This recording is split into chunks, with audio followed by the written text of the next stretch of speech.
J'ai envoyé des fleurs au mauvais appartement. Elle s'est présentée à ma porte 3 jours plus tard et a tout changé. Alors, pour la Saint-Valentin, j'ai commandé des fleurs pour cette fille que je fréquentais un peu. Rien de super sérieux, mais je pensais que ce serait un geste sympa. Juste quelque chose de petit.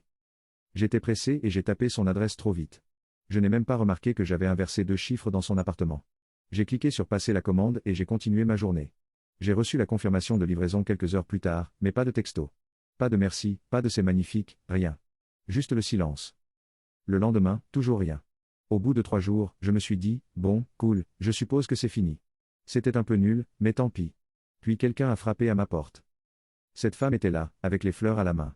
Je ne l'ai pas reconnue au début. Elle dit, salut, ça s'est retrouvé chez moi. J'ai failli les jeter, mais elles étaient trop jolies. Je me suis dit que j'allais essayer de les donner à la bonne personne. J'ai fait, oh. Waouh.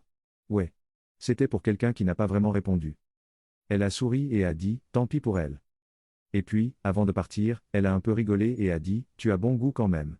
Si jamais tu as besoin d'aide pour choisir des fleurs, je suis juste en bas du couloir. Je suis resté là comme un idiot, avec ces fleurs maintenant très gênantes, en me demandant. Est-ce que ça vient de se passer? Le lendemain, je lui ai envoyé un nouveau bouquet. Juste quelques simples tulipes jaunes avec un mot qui disait. Je me suis dit que tu méritais les tiennes. Cet après-midi-là, elle a glissé un post-it sous ma porte. Il disait. Tu envoies des fleurs à tous tes voisins ou j'ai juste eu de la chance? On a fini par prendre un café ce week-end. On a parlé pendant genre 2 heures et demie sans même s'en rendre compte, puis on l'a refait. Et encore.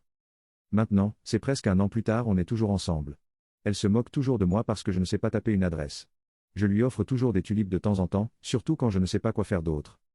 C'est drôle comme un mauvais numéro s'est avéré être le bon.